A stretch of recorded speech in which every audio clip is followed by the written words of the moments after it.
Hello everyone, स्वागत है आप सभी का आपके अपने यूट्यूब चैनल में जिसका नाम है बायोलॉजी कॉन्सेप्ट और मैं हूं सुरभि माथुर। और बच्चों, आप लोगों की डिमांड पर आज मैं आप लोगों के लिए लेकर आई हूं 14 बहुत इंपॉर्टेंट क्वेश्चंस जो रिलेटेड है टेरिडोफाइट से। तो आइए मिलकर स्टार्ट करते हैं ये मजेदार से प्यारे से क्वेश्चंस।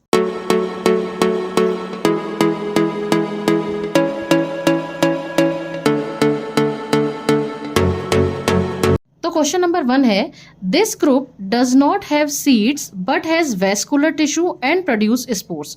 ऑप्शन है टेरिडोफाइट्स, बी है ब्रायोफाइटा, सी है एंजियोस्पर्म, डी है जिम्नोस्पर्म। तो बच्चों इसका सही जवाब होगा टेरिडोफाइट्स। क्यों होगा?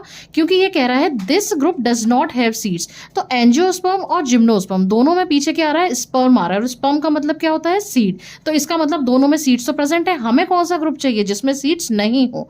तो इसीलिए एंजियोस्पर्म जिम्नोस्पर्म तो होगा नहीं।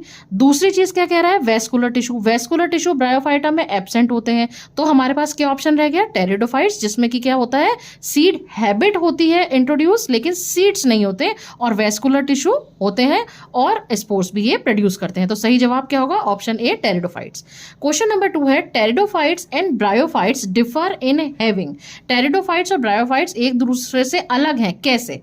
पहला, A spermatozoid, B archegonia, C separate gametophyte, D conducting system. तो इसका सही जवाब होगा डी कंडक्टिंग सिस्टम, क्योंकि स्पर्मेटोजोइड, आर्किगोनिया और सेपरेट गैमेटोफाइट ये तीनों ही चीजें दोनों में मिलती हैं। तो हमसे पूछा गया है डिफर किस में है, तो डिफर किस में हुए? कंडक्टिंग सिस्टम में। तीसरा आता है, which of the following is vascular cryptogams. तो वेस्कुलर क्रिप्टोगेम्स हम किसको कहते हैं बच्चों? वेस्कुलर क्रिप्टोगेम्स हम कहते हैं टेरिडोफाइटा को। तो सही जवाब क्या होगा? Option B pteridophytes. B option is the correct answer. फिर हम आते हैं क्वेश्चन नंबर 4 पर। क्वेश्चन नंबर 4 कहता है, reduction division in pteridophytes occur in. Pteridophytes में रिडक्शन डिवीजन कब होता है? ऑप्शन ए है prothallus is formed, option B है gametes are formed, option C है spores are formed, option D है सेक्स ऑर्गन्स आर फॉर्म्ड। तो बच्चों रिडक्शन डिवीजन यानी कि मियोसिस, मियोसिस किस समय होता है? जब स्पोर मदर सेल में मियोसिस होता है तब रिडक्शन डिवीजन होता है, क्योंकि स्पोर मदर सेल की प्लॉइडी होती है 2n। तो जब उसमें मियोसिस होता है उसी की वजह से क्या बनते हैं? स्पोर्स बनते हैं। तो इसलिए option C is the right answer. Question number 5 है, प्रोथैलस रिप्रेजेंट्स। अब बच्चों समझो, जब भी स्पोर जर्मिनेट करता है तो बनता है गैमेटोफाइट। उस गैमेटोफाइट को हम क्या कह देते हैं? प्रोथेलस कह देते हैं। तो यानी ये प्रोथेलस किसको रिप्रेजेंट करता है? ये रिप्रेजेंट करता है गैमेटोफिटिक फेज इन फर्न। ये क्यों है सही जवाब? मैं दूसरा पेन ले लेती हूँ, 1 मिनट रुको बच्चा। हाँ अब बोलो। ये है gametophytic phase in a fern. क्यों? क्योंकि स्पोरोफिटिक फेज तो कैसे भी नहीं हो सकती, क्योंकि मैंने आपको अभी बताया कि स्पोर जब जर्मिनेट करते हैं तो गैमेटोफाइट बनता है। तो स्पोरोफिटिक फेज वाले तो दोनों ऑप्शन हटा दीजिए, स्पोरोफिटिक फेज इन फर्न और स्पोरोफिटिक फेज इन जिम्नोस्पर्म। और दूसरी बात यह है कि प्रोथेलस वर्ड का यूज हम टेरिडोफाइट्स में करते हैं, तो इसीलिए इसका आंसर क्या होगा? फर्न। और फर्न किसको रिप्रेजेंट करते हैं? टेरिडोफाइट्स को। तो इसीलिए सही जवाब क्या होगा? Option B gametophytic phase in a fern. Question number 6 है, in ferns fertilization does not involve. Fertilization में क्या चीज इन्वॉल्व नहीं होती इन चारों में से? ए है आर्किगोनिया, बी है वाटर, सी है पॉलिनेशन, डी है फ्लैजिलेटेड एंथ्रेजोइड। तो सही आंसर होगा इसका पॉलिनेशन। क्यों होगा सही आंसर? क्योंकि फर्टिलाइजेशन का मतलब क्या होता है? मेल गैमेट और फीमेल गैमेट का फ्यूजन होना। तो मेल और फीमेल गैमेट के फ्यूजन के लिए वाटर रिक्वायर्ड है, क्योंकि फ्लैजिलेटेड जो एंथ्रेजोइड है वो तैरते हुए आते हैं किसके पास? आर्किगोनिया के पास। आर्किगोनिया का एक तो होता है नेक और एक होता है वेंटर। इस तरह का डायग्राम मैंने आपको बताया था, जिसमें से ये क्या होता है? ये होता है वेंटर। तो इसका मतलब क्या हुआ? आर्किगोनिया का इन्वॉल्वमेंट है, यहीं पे फर्टिलाइजेशन की प्रोसेस होती है। तो इसीलिए आर्किगोनिया, वाटर और फ्लैजिलेटेड एंथ्रेजोइड तो इसमें कंपलसरी है, लेकिन पॉलिनेशन की इसमें रिक्वायरमेंट नहीं होती। फिर हम मूव करते हैं क्वेश्चन नंबर 7 की तरफ। In bryophyta and pteridophytes transport of male gamete required. देखो ब्रायोफाइटा को आपको याद हो, जब मैंने आपको पढ़ाया था तो बताया था कि इनको हम कहते हैं एम्फीबियंस ऑफ प्लांट किंगडम। यानी, और एम्फीबियंस क्यों कह रहे थे? क्योंकि इनको अपनी लाइफ साइकिल कंप्लीट करने के लिए वाटर एसेंशियल होता है। तो इसीलिए वाटर एसेंशियल होता है, यानी फर्टिलाइजेशन के लिए खासतौर पर इनको वाटर की जरूरत होती है, तो इसीलिए इनको वाटर रिक्वायर्ड है। इसी तरीके से टेरिडोफाइट्स, अभी मैंने आपको पिछले क्वेश्चन में बताया कि एंथ्रेजोइड तैरते हुए आते हैं किसके पास? आर्किगोनिया में, जो प्रेजेंट होता है एग के पास। तो इसीलिए क्या है, इसमें जो ब्रायोफाइट्स और टेरिडोफाइट है उसमें मेल गैमेट के लिए क्या रिक्वायर्ड है? वाटर का रिक्वायरमेंट है। इसलिए सही जवाब क्या होगा? Option A water. Question number 8, horse tail is common name of.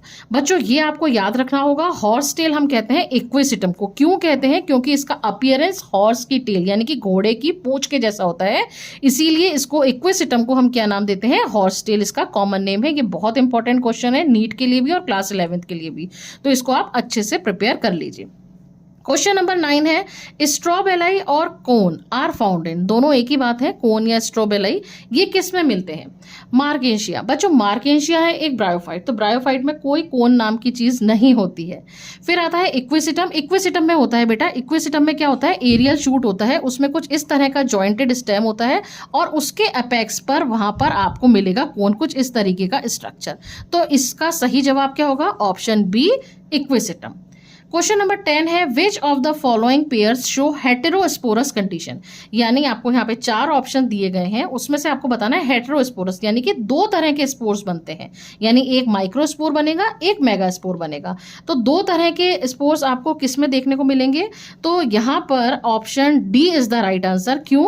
क्योंकि जो साइलोटम होता है वो साइलोटम होता है होमोस्पोरस कंडीशन, तो इसलिए ऑप्शन ए नहीं हो सकता, ऑप्शन बी भी नहीं हो सकता क्योंकि साइलोटम आ रहा है, ऑप्शन सी इसलिए नहीं हो सकता क्योंकि स्फेग्नम और फ्यूनेरिया दोनों ही क्या है? ब्रायोफाइट, तो यहां तो हो ही नहीं सकता। तो बचता है ऑप्शन डी, सिलेजिनिला और साल्विनिया, इसमें आपको हेटेरोस्पोरस कंडीशन देखने को मिलती है, तो option D is the right answer. फिर आ जाते हैं क्वेश्चन नंबर 11 की तरफ। Sporangium is produced from dash in eusporangiate fern. Option A, a single superficial sporangial initial, option B, a group of sporangial initial cell, C vegetative shoot या D root moss. तो बच्चों इसका सही जवाब होगा option B, a group of sporangial initial. अब समझो इसको क्या मतलब हुआ। जब एक ग्रुप ऑफ स्पोरेंजियल इनिशियल से स्पोरेंजिया का डेवलपमेंट होता है तो उस तरह के डेवलपमेंट को हम कहते हैं यू स्पोरेंजिएट टाइप का डेवलपमेंट। और अगर मान लीजिए केवल एक ही सेल से स्पोरेंजिया का डेवलपमेंट हो रहा है, यानी एक ही स्पोरेंजियल इनिशियल से स्पोरेंजिया बन रही है, तो उस तरह के डेवलपमेंट को हम क्या कहते हैं? लेप्टो स्पोरेंजिएट टाइप का डेवलपमेंट। क्लियर हो गई? तो option B is the right answer. इस पर भी डिफरेंशिएशन का क्वेश्चन पूछ लिया जाता है, डिफरेंस पूछ लिया जाता है, लेप्टोस्पोरेंजिएट यू स्पोरेंजिएट। तो लेप्टोस्पोरेंजिएट अगर केवल एक ही स्पोरेंजियल इनिशियल से स्पोरेंजिया बन रही है तो उसको लेप्टोस्पोरेंजिएट, और अगर group of sporangial initial participate कर रही है स्पोरेंजिया के डेवलपमेंट में तो उसको कहते हैं यू स्पोरेंजिएट टाइप का डेवलपमेंट। क्वेश्चन नंबर 12 है, which one of the following pairs of plant are not seed producers. Seed नहीं बनते। अब देखो, fern and Funaria, Funaria and Ficus, Ficus and Chlamydomonas, Puccinia and Pinus, किसमें? दोनों में ही seeds नहीं बनते। अब देखो यहाँ पे पेयर पूछ रहे हैं। अब अगर मैं एक एक ऑप्शन पे चलूं, अगर मैं डी से स्टार्ट करती हूँ तो बच्चों पाइनस क्या है? जिम्नोस्पर्म है। तो भले ही नेकेड सीड बने लेकिन होते तो हैं सीड्स, तो इसलिए ये ऑप्शन नहीं हो सकता। सी ऑप्शन पर आऊं, क्लेमाइडोमोनास, ठीक है एल्गी है, इसमें तो नहीं होते। लेकिन फाइकस क्या है? फाइकस ये वही अपना बरगद का पेड़, तो इसमें तो सीड्स बनते हैं, ये एंजियोस्पर्म है, तो इसलिए ये भी नहीं हो सकता। फिर अगर बी पर आऊं तो ठीक है, फ्यूनेरिया ब्रायोफाइट है लेकिन फाइकस आ गया तो ये नहीं हो सकता।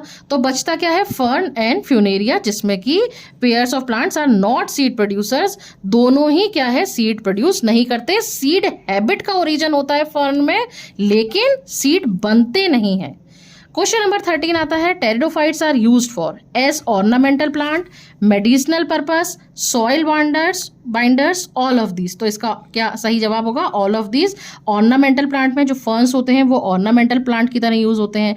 मेडिसिनल पर्पस की बात याद रखें तो आप याद रखिए सिलेजिनिला। और एक मजे की बात आपको बताती हूँ कि अभी आप लोग रामायण देख रहे होंगे सभी लोग, तो जब लक्ष्मण जी मूर्छित हुए थे तब हनुमान जी को भेजा गया था संजीवनी बूटी लेने के लिए, तो वो संजीवनी बूटी का जो बॉटेनिकल नेम है वो है सिलेजिनेला। तो इसलिए मेडिसिन, और ये सिलेजिनेला क्या है? एक टेरिडोफाइट, तो इसीलिए टेरिडोफाइट्स क्या है? एक मेडिसिनल पर्पस में भी यूज में लिया जाता है।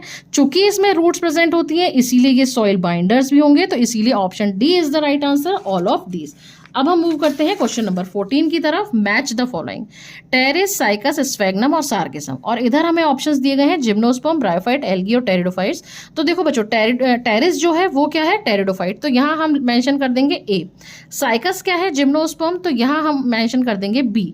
फिर स्फैग्नम क्या है बच्चों, स्फैग्नम है ब्रायोफाइट, तो यहाँ हम मेंशन कर देंगे सी। और सार्गेसम क्या है, एक ब्राउन एल्गी है, यहाँ पर हम मेंशन कर देंगे डी।